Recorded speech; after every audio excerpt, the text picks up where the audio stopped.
Sumate a Psicoanálisis en el Aire. Los martes, 19 horas, conversamos de modo simple y claro con los psicoanalistas sobre los síntomas, angustias, inhibiciones y fanatismos que marcan la subjetividad de nuestra época. Conduce Ariel Hernández por AM 1390. Radio Universidad.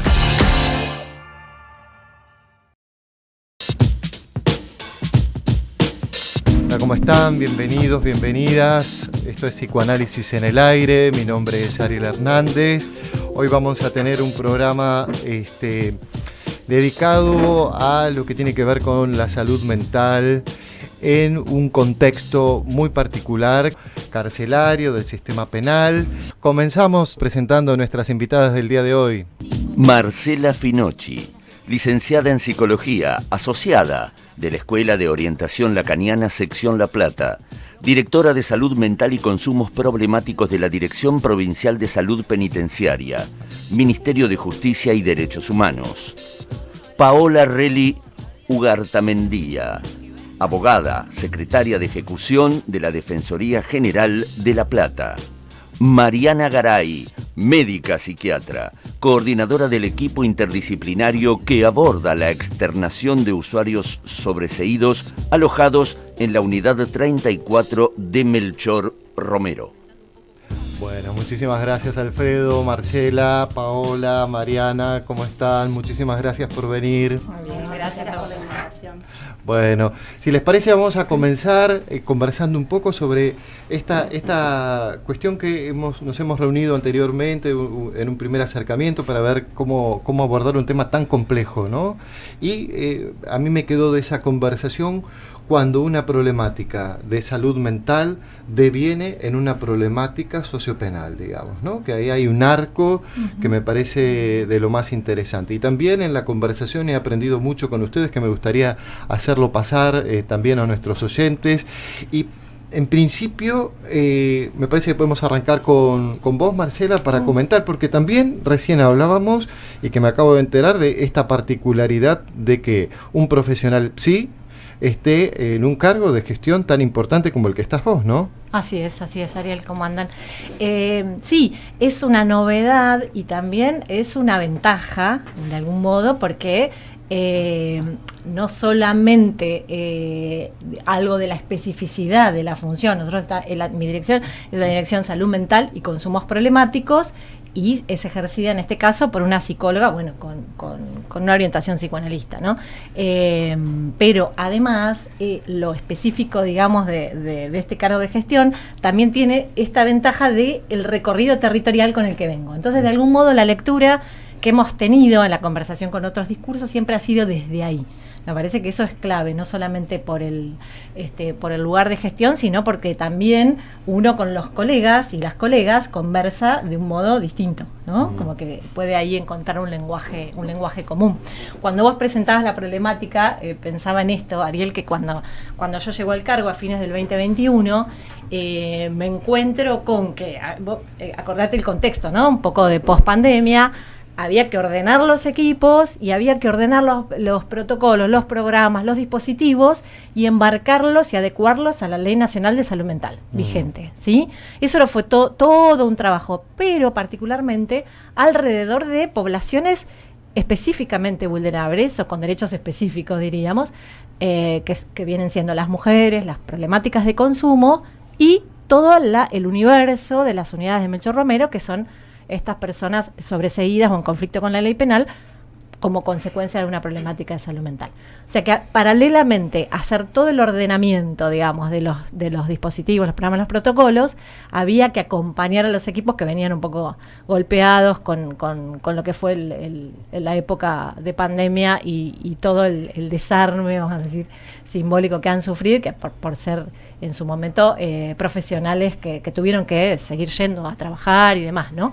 Así que ahí hubo que hacer como este doble trabajo. Bueno, pero lo que me parece más interesante de la función, digo, no en primera persona, sino de cualquier analista que pueda ejercer esta función de gestión, es que siempre pensaba que hay como que ir recorriendo este borde que va entre lo que es la gestión del para todos, porque es inevitablemente esto que te decía de la adecuación de los programas, nosotros estamos enmarcados en la ley de salud mental y eso es así, ¿no? Porque introduce la perspectiva de derechos en el abordaje de los padecimientos mentales. La ley de salud mental, sujeto de derecho, digamos, eso no se discute. Ahora, también es un analista el que puede, en conversación con otros discursos, poder transmitir que hay algo que nunca va a cerrar. Que el protocolo del para todos no deja, digamos, lugar a la singularidad, más allá que la ley sostiene, digamos, y empuja un abordaje singular, pero es el analista el que tiene que ir a conversar con este entrecruzamiento que decimos, ¿no? Del discurso médico, del discurso jurídico o del discurso penal punitivo, que hay algo que no va a cerrar y que de eso no lo podemos eso no nos exime, digamos, de la responsabilidad de funcionarios públicos que tenemos, ¿no? De hacer cumplir, ¿se entiende? Pero también hay que poder decir, esto no se puede, o esto va a quedar por fuera, o esto no cierra. Y esa es la función de un analista que me parece que todo el tiempo tiene como esa doble lectura, ¿no? Que, digamos, por un lado la gestión y esto de ser garante de algún modo, o no perder de vista que estamos siendo de algún modo garantes de derechos humanos, de las subjetividades, pero también en algún momento poder decir, esto no va a funcionar, porque el contexto de encierro en sí mismo es patologizante, cronifica cuestiones sintomáticas previas. Entonces hay algo que es o todo es salud mental o nada de salud mental, ¿no? Es medio que termina siendo, viste, que después de la pandemia todo es salud mental, entonces el Poder Judicial te pide informes, porque entonces hay que poder ir a conversar y que decir, mire, esto, bien humildemente digo, de la buena manera, no va a ser posible, por esto, por esto y por esto. Y me parece que ahí, como analistas, es lo que nosotros podemos ver, esto que siempre decimos, lo que no cierra, lo que no anda, con argumentos, vuelvo a lo mismo, no es que nos eximimos de la responsabilidad, pero bueno, hay algo que no va a cerrar nunca y eso lo tenemos que poder transmitir, ¿no? En este entrecruzamiento discursivo. Por eso lo interesante me parece de que un analista esté en un lugar de gestión tiene que ver con eso. ¿No? En el programa tenemos un separador que lo tomé de un encuentro de Elena Pol, que es salud mental para todos, no sin la chifladura de cada uno. Me parece muy interesante lo que ubicás con respecto a esta posibilidad de localizar el punto de imposible de cada discurso, ¿no? Exacto. Que hay un punto de imposible y cómo hacerlo operativo y conversar sobre eso. Exactamente. Y de poner esto de no, digamos, de que no quede del lado de la impotencia algo que es imposible. Es decir, por más que esté el funcionamiento en función el protocolo, por más que esté en función el programa, los profesionales, las cosas se escapan de algún modo igual. Y digo esto de lo singular que traes, porque también me parece interesante que en el recorrido por las cárceles, por las unidades carcelarias, nos hemos topado, bueno, hay de todo, por supuesto, ¿no? Hay profesionales que ingresan por distintos motivos a trabajar en el sistema carcelario, y tenemos que poder hacer con lo que hay en ese punto a nivel equipos, ¿no? Siempre, bueno, uno tiende a la interdisciplina, etcétera, con todo esto que marca la ley, pero también hay equipos de analistas, y eso es muy interesante, porque así como el consultorio no te garantiza, ¿no? Un análisis, tampoco la cárcel lo imposibilita o lo impotente. Por supuesto que están todas las dificultades de esta institución tan compleja, pero hay efectos analíticos, hay intervenciones analíticas, hay lecturas analíticas, sobre todo en las urgencias, y eso es gracias a que hay equipos de analistas. O sea, no son todos analistas, pero hay equipos de analistas que arman casos, que supervisan, que presentan en jornadas.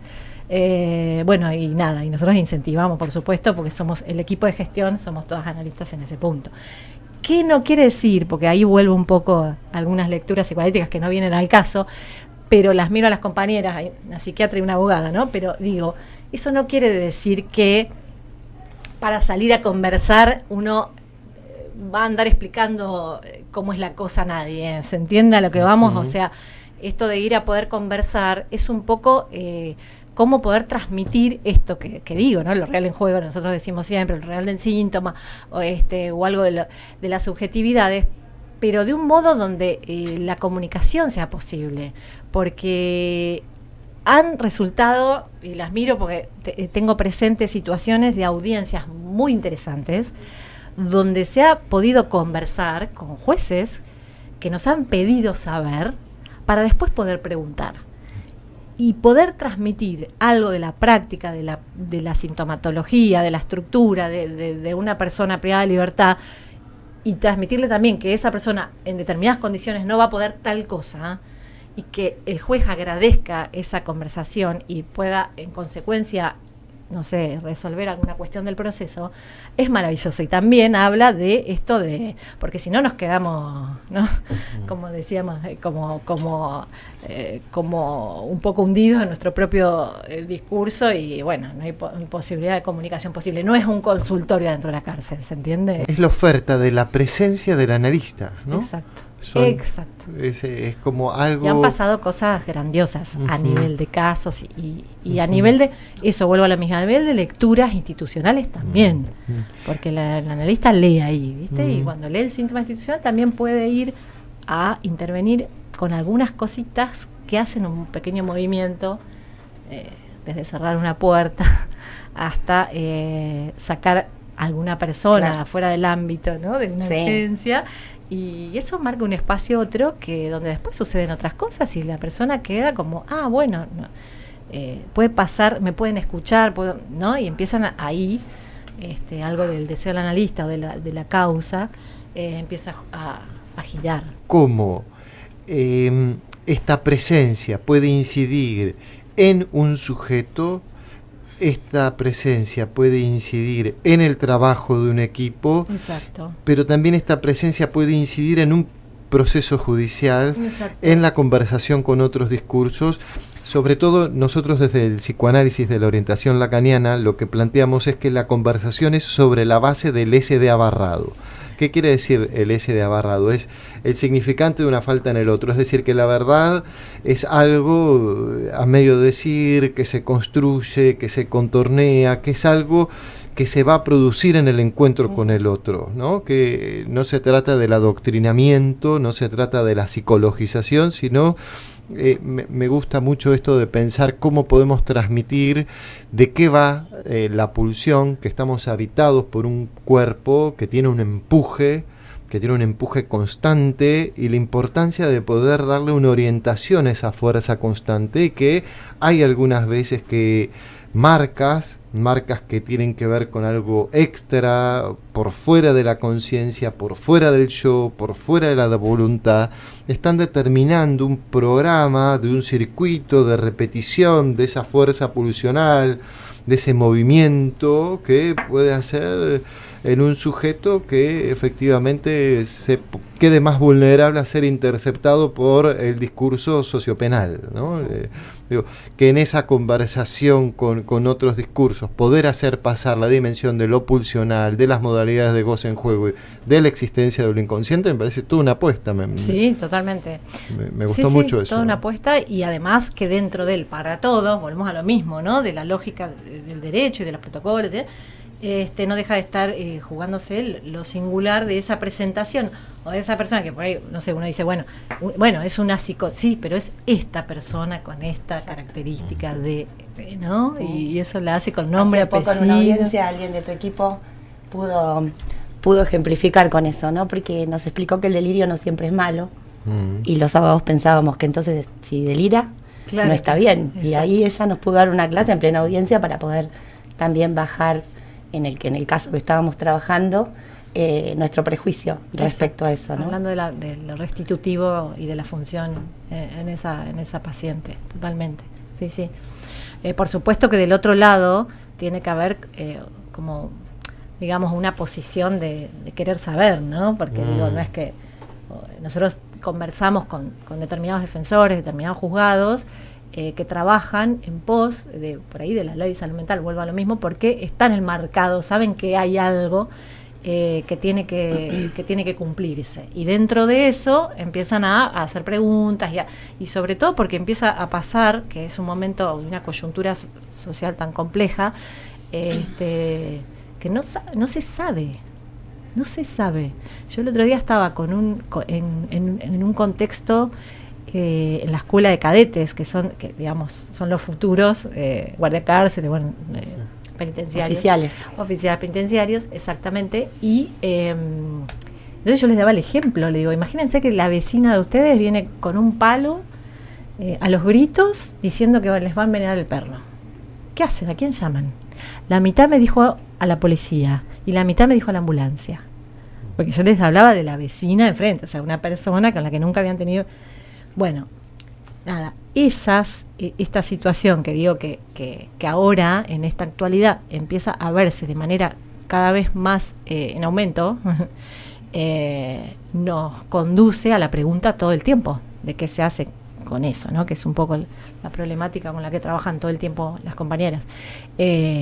Porque bueno, la cárcel es el mejor ámbito para restablecer una situación de salud mental, ¿no?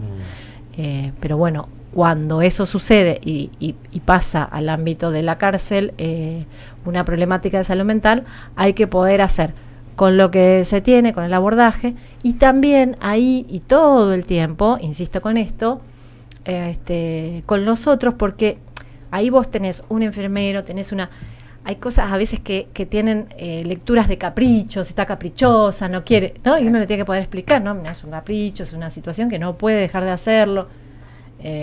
Un médico, por eso digo, son los discursos, el penal, el jurídico, el médico, porque si no el analista queda ahí solo y tampoco es algo muy sostenible, ¿no? Digamos, sobre todo porque no es un contexto de encierro simple, es un contexto de encierro punitivo.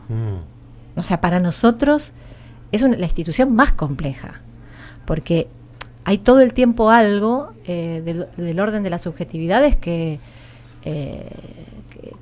empieza a pasar y que no hay modo de que el psicólogo no interceda.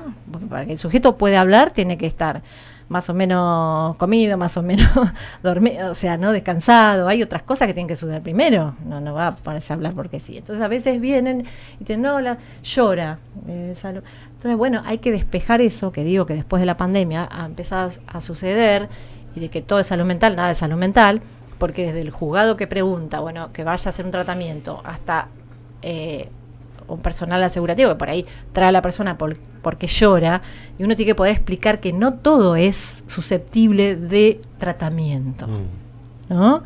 Que hay que ahí, además de la implicación subjetiva, hay que leer la demanda para ver si realmente era un malestar pasajero, pero no, como ya está instalado el discurso de la salud mental, entonces todo pasa por salud mental.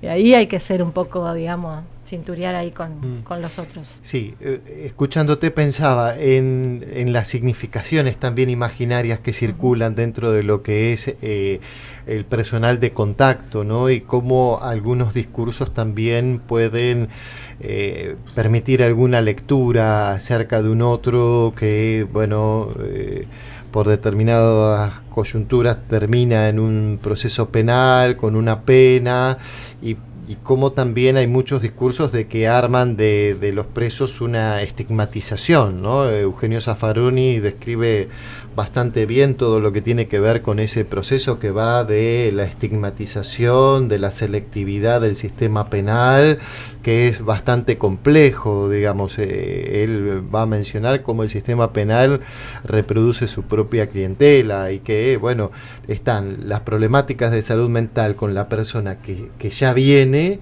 pero también están las propias coyunturas de estar en un contexto de encierro y, como vos decís, punitivo, donde lo formal que se dice es que es un dispositivo que va a trabajar en la responsabilidad del sujeto subjetivo. Para, con los términos que habla, después lo vamos a conversar tal vez un poco mejor con Paola, pero es más como una tendiente más psicoeducativa, adaptativa, ¿no? Que es la adaptación, que es que pueda volver a ser un buen ciudadano en un dispositivo que es una trituradora. La problemática que trabajamos nosotros, que son de las personas incapaces en conflicto con la ley penal, o sea, no capaces en el sentido de que cualquier persona comete un delito tiene una pena.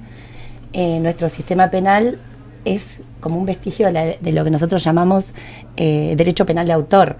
Claro. No sé si vos te referías, me parece un poco a eso, porque acá lo que lo mantiene privado de su libertad va a ser su condición de paciente con un problema de salud mental, claro, que le implica, digamos, no poder manejarse en libertad y conseguir quizás apoyos y un tratamiento sustentable. Entonces, sí, es así, como vos lo planteás, y bueno, la tarea de Marcela y obviamente de ella que está más en contacto con los pacientes, es un poco articular a todos esos discursos, ¿no? A todos esos funcionarios que desde su formación deben, entre comillas, tratar a esta persona en pos de un egreso, ¿no? Que ese es el objetivo. Porque puntualmente tu función tiene que ver con, vos mencionabas esta dimensión de el incapaz, que es una figura jurídica, ¿cierto? Claro. Estás como incapaz de culpabilidad, ¿no? Como elemento de necesario para poder pensar en que esa persona cometió un delito, ¿no? El derecho penal tiene una estructura, el delito tiene una estructura en donde una persona puede haber cometido un delito pero no ser culpable, ¿no?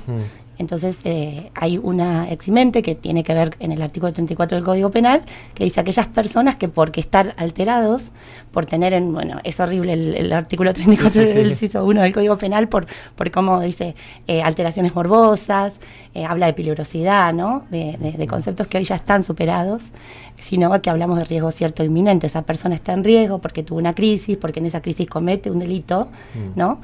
Y ese delito no le es punible, no se le es reprochable en el derecho penal.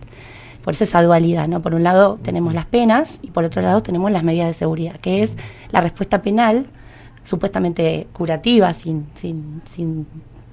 ponernos a debatir demasiado, que ese es el objetivo, porque obviamente no es así, pero sí de dar un tratamiento para que esa peligrosidad que llama el artículo 34 o ese riesgo deje de existir o por lo menos se pueda absorber y trabajar en el egreso y trabajar en el afuera, ¿no?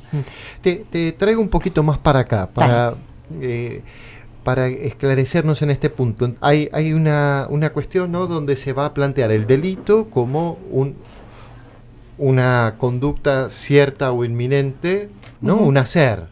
Alguien hace una conducta. Un acto que tiene que desarrollarse y tiene que haber una bueno, le va a dar un pico de presión conmigo hoy, Ariel. No, pero es la acción típica antijurídica, que está tipificado, antijurídica, ¿no? Y culpable. Esos son los elementos que va a analizar después la justicia penal para evaluar la responsabilidad. ¿Sí? Y en esta cuestión del porque ahora pasamos, ¿no?, de lo que tiene que ver con la presencia del analista, del psicólogo, de todo un equipo de abordaje dentro de lo que tiene que ver con la salud penitenciaria, a un área más específica, ¿no? Entonces, que tiene que ver con personas que están privadas de su libertad, que dentro de lo que es un proceso judicial, dentro de lo que es esta categoría o este modo de leer el delito, hay una conducta. Esa conducta está tipificada, es antijurídica, pero hay un punto que tiene que ver con el reproche. Pero no es culpable, porque no fue capaz de comprender la criminalidad de sus actos, dice la ley. Entonces, en ese punto hay distintas opciones, ¿no? Muchas veces se puede o sobreseer a esa persona por esa incomprensión y en el caso de que de lo que nosotros tenemos como personas en la unidad 34 o en la 45, que es un anexo femenino, en la unidad 34 es de hombres nada más, son personas que le dictan lo que se llama una medida de seguridad. La medida de seguridad sería la sentencia, como la pena en el caso de las personas que cometen delitos y sí son capaces de culpabilidad.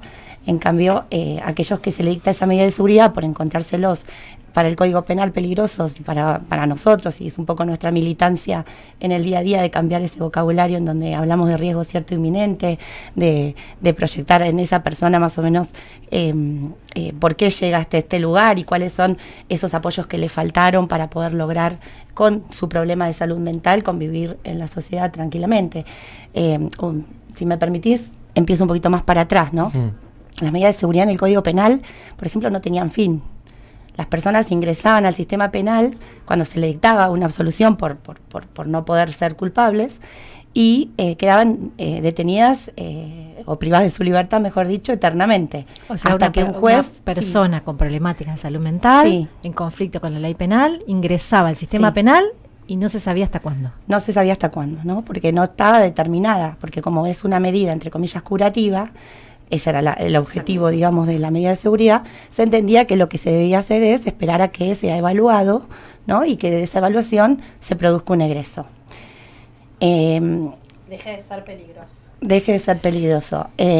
Bueno, pero en todas las ciencias se ha evolucionado, Mariana, vos también. Y también una cosa, el Código Penal, el artículo 34 dice, además de peligrosidad, habla de que la persona debe ser internada en un manicomio. Habla de manicomio. Habla de manicomio, que más allá de la ley de salud mental, tampoco nosotros estamos hablando, o sea, las personas en la provincia de Buenos Aires no van ni siquiera a un manicomio, van a una cárcel de máxima seguridad donde trabajan equipos de salud mental. O sea, que finalmente esa medida de seguridad viene a ocupar igual el lugar de la pena porque es dentro de una unidad carcelaria. Entonces eso es complejo también para el trabajo. Se está poniendo complicado el asunto. Nos quedó en el aire esta cuestión de, por un lado, el peligro, el peligroso y el riesgo cierto o inminente, que es una tensión entre la ley de salud mental y un código penal que es de 1920, ¿cierto? Sí, exacto, en 1921. 21. Sí, en la diaria del trabajo, en este caso, en el ejercicio profesional es muy difícil cambiar esa concepción todavía, sobre todo lo que decía Marce hoy, ¿no? Que tenemos muchos jueces que todavía se resisten a comprender que cuando es un problema de salud mental es un problema de salud. No es una cuestión punible desde ese punto de vista, y la ley de salud mental nos da un montón de herramientas para comprenderlo. En el caso de las personas en conflicto con la ley penal, el resultado es una medida de seguridad que no necesariamente debería cumplirse en un establecimiento penitenciario, ¿no?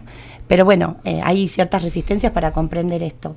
Y hoy te comentaba, no quiero que quede también en el aire, que ya las penas no son, las medidas de seguridad ya no son eternas, ¿sí? Como antes, por lo menos acá en la provincia de Buenos Aires. No, pero es lo mismo, es una todavía pena encubierta. Perdón. Es una pena encubierta, claramente, porque las personas se privan de la libertad ambulatoria, uno de nuestros bienes más preciados. Entonces, permanecen en una cárcel también, con tratamiento penitenciario también. Y una de las cuestiones que nos hizo y nos convocó a nosotras tres y nos conocimos a través, obviamente, de la gestión que ella y el rol que ella cumple dentro de la Dirección de Salud Penitenciaria, fue un habeas corpus que presentan personas privadas de su libertad que estaban alojados en la cárcel 34, cuando esto de la determinación temporal de las medidas de seguridad no era tan claro, ¿no? Y no se había hecho lo que hoy hay, una tremenda elaboración jurisprudencial por parte de las dos cortes de Nación y de Provincia, que nos ayudaron un poquito a enmarcar para qué esta persona, así como esa persona que es penada y que tiene que cumplir determinada cantidad de tiempo, tiene un proceso, ¿no? Para poder salir, en donde para salir anticipadamente se le brindan herramientas que si las cumple puede irse antes con la libertad condicional. En el caso de las medidas de seguridad no existía, salvo estas revisiones periódicas que tampoco se cumplían con la rigurosidad que hoy se está intentando modificar, y también mucho de esto gracias a la defensa pública, ¿no? que está muy vinculada a estos casos, que por lo general representamos a personas que están en situación de calle, personas con recursos económicos escasos y que requieren de un abogado para que bueno, se los represente en el juicio penal y en la ejecución de su medida.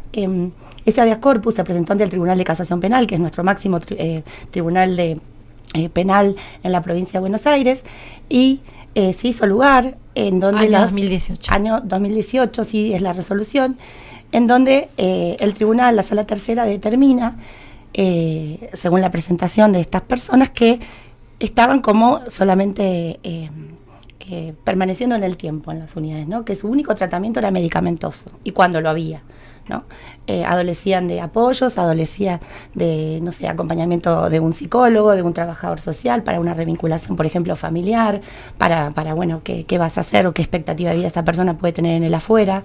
Lo que hoy nosotras tratamos de sintetizar en un tratamiento o egreso sustentable, ¿no? Que esos apoyos aparezcan, la familia, un trabajo, un proceso de determinación de la capacidad jurídica, que es un proceso civil, que también tiene mucho que ver. En esta materia, por ejemplo, hay dos fueros que trabajan, fuero de familia y el fuero penal, ¿no? Cuando se determina que una persona tiene que cumplir una medida de seguridad, inmediatamente se debe comunicar al juzgado de familia para que continúe ese seguimiento, incluso posteriormente al cumplimiento de la medida temporal. Bueno, las dos cortes ya han determinado, por suerte, y lo voy a ir resumiendo porque es un montón, y en que las personas con medida de seguridad que hasta el 2018 no tenían determinación temporal de cuánto iba a durar, ni incertidumbre sobre cuánto tiempo tengo que estar acá, no recibiendo un tratamiento, no siendo atendida desde la salud mental, dispusieron que a partir de determinados parámetros se debía tener un fin. Y en ese fin se debía trabajar con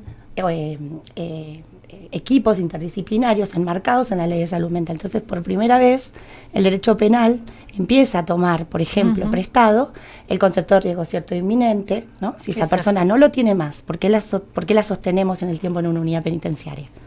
Con todo lo que contaba Marce, ¿no? Con todo lo perjudicial que es para un paciente estar institucionalizado mucho tiempo, ¿no? Todo lo que trata de evitar la Ley de Salud Mental, el Código Penal, que tiene más de 100 años, no lo podía, no lo resolvía en esos nuevos parámetros que hoy estamos trabajando.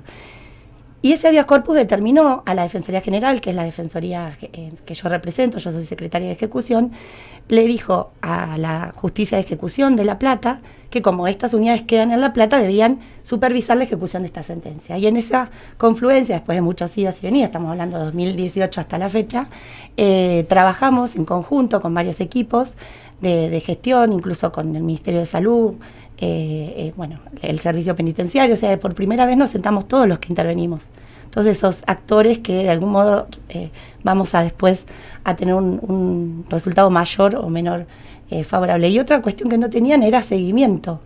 Entonces, si se pedía un informe, era de la asesoría pericial.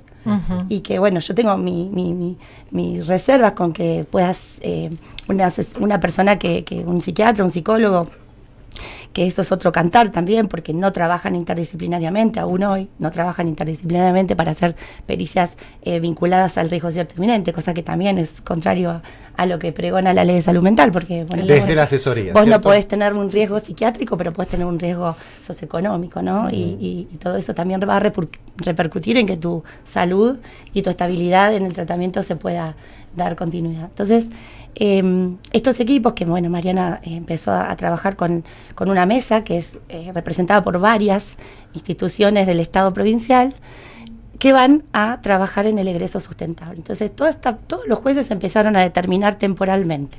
Si vos ingresabas por un robo, la Corte decía, bueno, no puede superar tantos años porque el robo para una persona que sí es culpable no superaría estos años la medida de seguridad. Entonces, tienen que, todos los tribunales que habían juzgado y que habían dispuesto, estamos hablando de un universo de 100, 120 personas, habían dispuesto eso, debían revisar temporalmente cuánto más van a estar. Y en ese interín, el Tribunal de Casación nos ordenó también a que exista una mesa interministerial para que no solo trabaje el equipo de la unidad en el aquí y ahora del paciente, sino que también después el Ministerio de Salud, en esa transversalidad y en esa comunicación que debe haber, más en la salud mental, continúe dando algún tipo de apoyos. Una de las cuestiones que también criticaban estas personas que decían no tengo DNI, no tengo CUD, ¿no? Elementales para después acceder a cualquier otro tipo de derecho, ¿no? Una pensión, a una obra social. Entonces todo eso se fue ordenando y desde esa fecha, desde el 2018 a hoy, y gracias al trabajo de la Defensoría de Casación también, que le dio bastante impulso en su momento, se han podido revisar todas las medidas de seguridad, se están estableciendo temporalmente, se están revisando con los parámetros de la Corte. Si bien todavía hay un montón de jueces ortodoxos que no comprenden todavía el tema, por ejemplo, dictan medidas de seguridad de 50 años, y no es una, son muchas las personas que están condenadas a vivir tal vez en no una unidad entienden penitenciaria. Tal vez no entienden la criminalidad del acto de ellos mismos. No la entienden. Y es muy difícil hacerles entender, ¿no? Uno que recorre la cárcel, y la cárcel 34 mucho, realmente, entre comillas, curarse ahí es imposible. El que lo hace es un héroe, ¿no? Tiene más chance. Igual, bueno, estabilizarse al menos, ¿no? Estabilizarse. Curarse, no sé si la cosa se porque cura. Lo que pasa es que la clasificación es el objetivo, lo utiliza hoy actualmente la Corte con ese objetivo. Te hago una preguntita breve. Nosotros veníamos hablando de problemáticas de salud mental que devienen en problemáticas sociopenales o penales, ¿no? Pero hay distintas instancias previas donde tal vez se pueda darle un abordaje a una persona para que realice una internación, un familiar. Si bien la salud mental, obviamente que nadie puede, que es lo que todos quieren, ¿no? Que demos que los profesionales den precisiones a futuro. El riesgo cierto inminente es aquí y el ahora. Mañana no sé, más allá de que existan algunos protocolos, algunas nuevas formas de evaluación de riesgos futuros, en realidad es imposible. Y nosotras lo agarramos ya en el momento en donde tiene un conflicto con la ley penal, en donde esa problemática de salud mental no fue abordada. Mariana siempre comenta y nos enseña en eso. Si el Estado hubiese estado presente, si hubiese habido una familia, si aquel que vio a una persona delirando diciendo que era Jesucristo en Plaza San Martín, de pronto lo hubiese advertido y hubiese llamado a una ambulancia, por ejemplo, o dado aviso a la policía misma, porque la policía también tiene herramientas para agarrar a esa persona y llevarla a la guardia del Hospital San Martín, al Alejandro Korn, que son los dos centros de referencia para la psiquiatría y para las internaciones. Hubiésemos evitado quizás que esa persona hoy haya matado a alguien y esté ingresada. Puntualmente, tengo mi hijo que no para de consumir en función de ese consumo. La ley de salud mental es muy restrictiva para la privación de la libertad de una persona en una internación. Pero también hay herramientas que hacen la excepción, ¿no?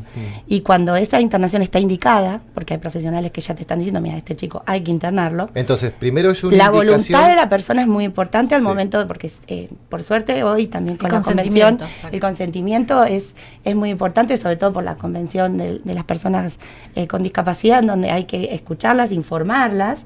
Si aún así esa persona no quiere sostener un tratamiento, se resiste a una internación, en ese caso se puede requerir a la justicia de familia que se le haga una internación involuntaria. La internación involuntaria la va a ordenar un juez de familia que va a pedir una evaluación por psiquiatría. Entonces, como un primer paso es leo esa situación. El segundo paso, si eso no va, voy a un juzgado de familia, tal vez. Exacto. En La Plata. En realidad, la evaluación, el juzgado de familia lo que puede indicar es la evaluación. La evaluación. O sea, en primer lugar, lo que primero tenemos que pedir es la evaluación interdisciplinaria para ver si esa persona está a mí me gusta llamarlo en situación de riesgo cierto inminente. Bien. Porque riesgo cierto inminente parece como que ya llegamos medio tarde.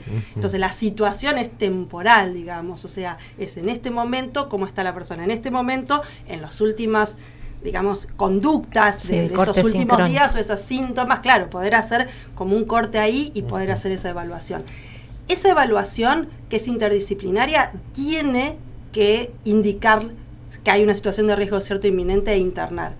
Y la indicación de internación. Recién ahí el juzgado de familia va a poder, digamos, dar la vista para que se pueda. Me parece que apuntabas un poco a cómo orientar a las personas que tienen esta problemática y ya no saben qué puerta tocar, ¿no es cierto? En la defensa pública hay un área que se llama de procesos urgentes, que así como una mujer que está haciendo. ¿Dónde queda? Queda en 14, 48 y 49, la PUR. Que es parte de la defensa pública en donde una persona puede llegar ahí y requerir y ser patrocinado para lograr que su familiar sea evaluado, esa evaluación que ella dice. Obviamente que el juez de familia no va a sostener una internación que no esté indicada, ¿no es cierto?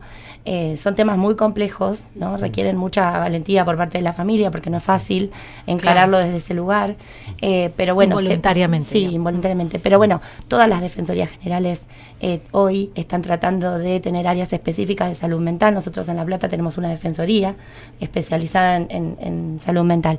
Y lo que se trata es de facilitar a las personas eso, ¿no?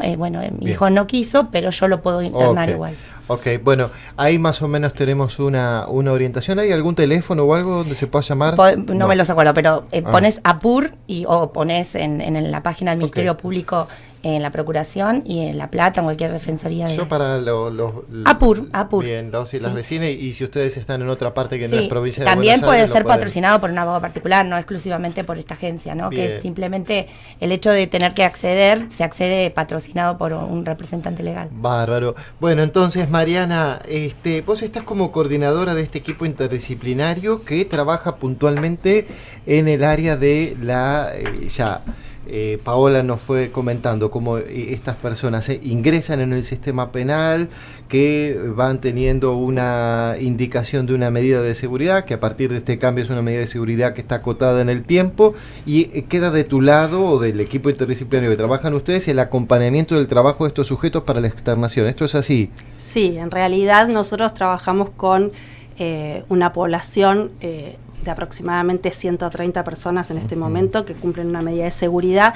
y algunos tienen medidas de seguridad que se van a ir venciendo en breve porque son, como no pueden ser el tiempo mayor al de la pena, son delitos menores, con lo cual por ahí una medida de seguridad es de 6 meses, 1 año, y otras medidas de seguridad de 30 años, con lo cual nosotros lo que tratamos de hacer es trabajar desde el inicio pensando en el egreso una vez estabilizado, por más que la medida de seguridad sea se venza dentro de 30 años, para poder plantear antes de ese tiempo, una vez que la persona está estabilizada, pudimos ver qué apoyos iba a necesitar, qué recursos tiene afuera, poder plantear al juez la posibilidad de que esa persona haga un tratamiento ambulatorio. Por ahí un poco nuestra función en este tiempo, que es de un poco de explicar en los juzgados estos, porque tiene que ver con que por ahí los jueces tienen muchos prejuicios respecto a los tratamientos. Entonces cuando uno plantea algo dice, bueno, pero si no hizo el tratamiento y llegó hasta acá, ¿por qué lo va a hacer afuera? Entonces nosotros por ahí tenemos que llevar todo lo que sean los apoyos con los cuales la persona va a poder hacer ese tratamiento. Tenemos un equipo de trabajadoras sociales que habla con los referentes, que pueden o no ser familia. Eso también hay un cambio.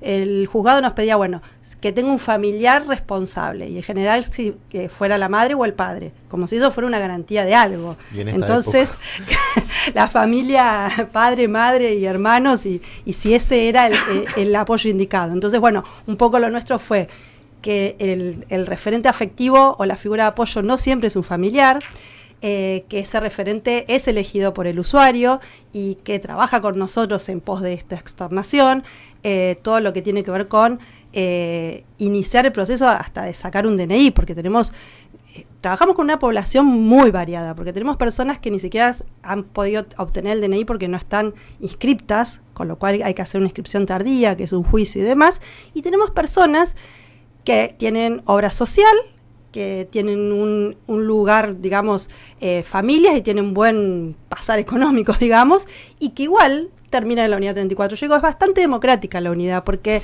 el problema es inclusiva. Es inclusiva. Sí, porque digo, tener un problema de salud mental y tener un conflicto con la ley penal, estés en la esfera que estés, terminás en la unidad 34. La unidad 34 es la única unidad en toda la provincia de Buenos Aires, con lo cual ni siquiera respeta la zona de georreferencia. O sea, nosotros tenemos usuarios de Necochea, Bahía Blanca, Pergamino. Entonces también, digamos, en todas las cuestiones entra en conflicto con la ley de salud mental. O sea, no es en su zona de georreferencia, no es todo el tiempo que está con situación de riesgo cierto inminente. Nadie puede estar con situación de riesgo cierto inminente 20 años. Entonces, todo eso, todos esos pasos, lo más complejo no es con los usuarios, sino con los juzgados. La verdad es que hay juzgados que entienden, acompañan y llevan los procesos, y hay otros en los que hay que trabajar mucho. El equipo nuestro tiene acompañantes terapéuticos, tiene trabajadoras sociales, tiene psicólogas y la parte de psiquiatría, que en este caso la hago yo, que hago el seguimiento de todos los pacientes. Cada uno de ellos tiene un plan terapéutico singular. O sea, de cada uno hay una propuesta. O sea, ¿qué necesita para poder, qué necesitó para estabilizarse y qué va a necesitar afuera? Entonces eso lo pensamos en todo el equipo y lo trabajamos con espacios grupales, terapia individual, trabajamos el lazo con el otro, cómo lo arma, qué talleres va a ir. O sea, el año pasado se hizo un taller que comenzaba con la huerta, donde se producían cosas, y lo que se producía en la huerta se usaba en el taller de cocina.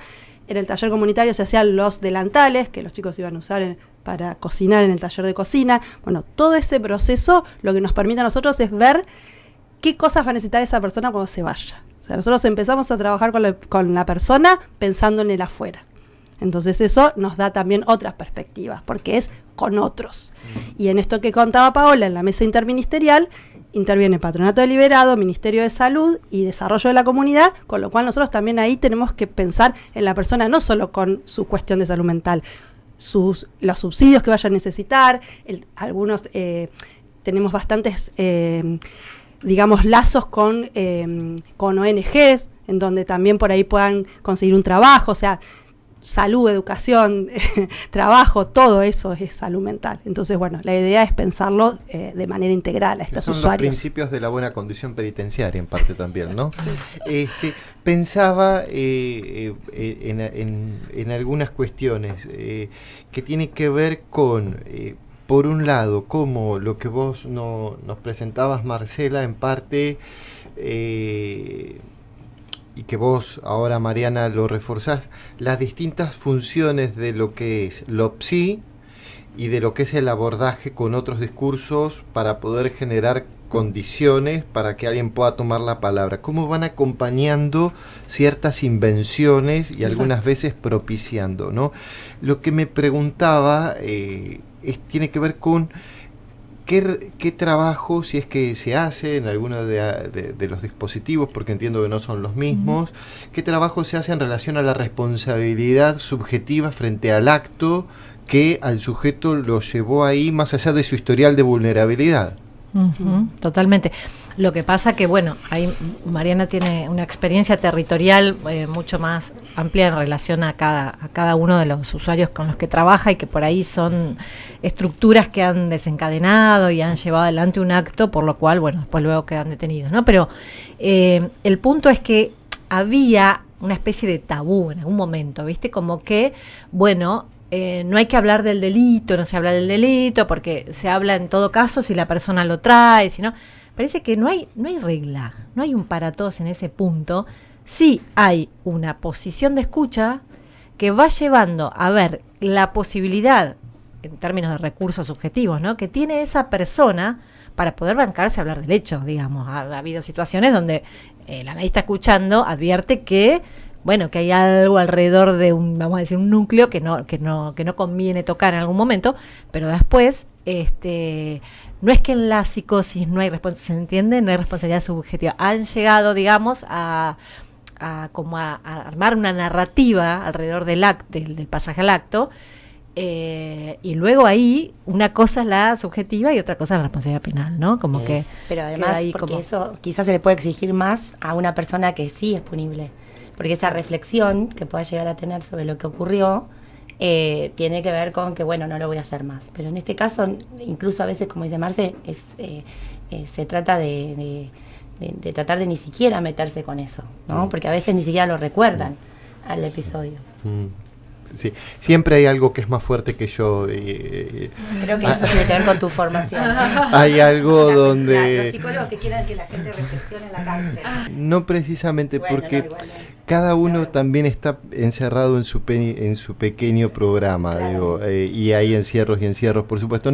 Claro, en realidad que también hay una cuestión que sí, por ahí la responsabilidad subjetiva, por ahí no sé si va a estar en relación al hecho, pero muchas veces también va a estar en relación a, por ejemplo, al compromiso que tenía ese usuario con el tratamiento. Exacto. Y por ejemplo, dejar la medicación. Por ejemplo, un usuario nuestro que dice, doctora, el juez me decía, vos no estás arrepentido. Y yo decía, pero yo escuchaba la voz que me decía que lo tenía que matar a mi papá. Entonces, bueno, dice, me costaba mucho. Entonces digo, bueno, ahora... ¿Pero vos qué pensás? Le digo, ¿por qué llegamos a esa situación? Sí, dejé el tratamiento, no tomé la medicación, no fui al psiquiatra los últimos meses. Bueno, por ahí hay otras cuestiones de los cuales podemos trabajar. Hay veces que eso está, y hay otras veces que donde hubo el pasaje al acto hay un agujero, hay algo, y se arma otra cosa. Pero me parece que sí hay cosas que podemos responsabilizar en relación al menos a esa parte del tratamiento. Esa parte me parece súper importante, porque ahí un poco iba cuál era el trabajo, bueno, porque decía, son como dos